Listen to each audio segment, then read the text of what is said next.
ان کی تاریخ پڑھنے کا ہمارے لیے ایک جو اہم موٹیو ہے وہ یہ ہے کہ ان کی تاریخ میں ہمیں اپنی صورت نظر آتی ہے۔ ان کی تاریخ ہمارے لیے مرر کا کام کرتی ہے، شیشے کا آئینہ، ہاں جی، لوکنگ گلاس جسے آپ کہتے ہیں۔ آپ ان کی تاریخ دیکھیں گے، آپ کو اپنی شکل، اپنا کردار، اپنی تاریخ نظر آئے گی۔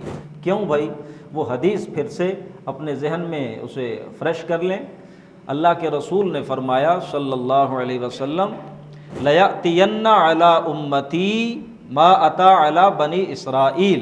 جو حالات بنی اسرائیل پر آئے ہیں، جو سزائیں اللہ کی ان پر آئی ہیں، جیسی جیسی اللہ کی نافرمانیاں انہوں نے کی ہیں، یہ سارے کام میری امت میں بھی ہوں گے، یہاں تک کہ یہ دونوں امتیں یوں ایک دوسرے کے برابر ہو جائیں گی، پیرالل ہو جائیں گی، حذو النعل بالنعل، جیسے ایک جوتے کے دو پاؤں ہوتے ہیں۔ ایک جوتا پیئر آپ لیتے ہیں، اس کے سول ملا دیں تو وہ دونوں پاؤں بالکل ایگزیکٹلی ایک جیسے۔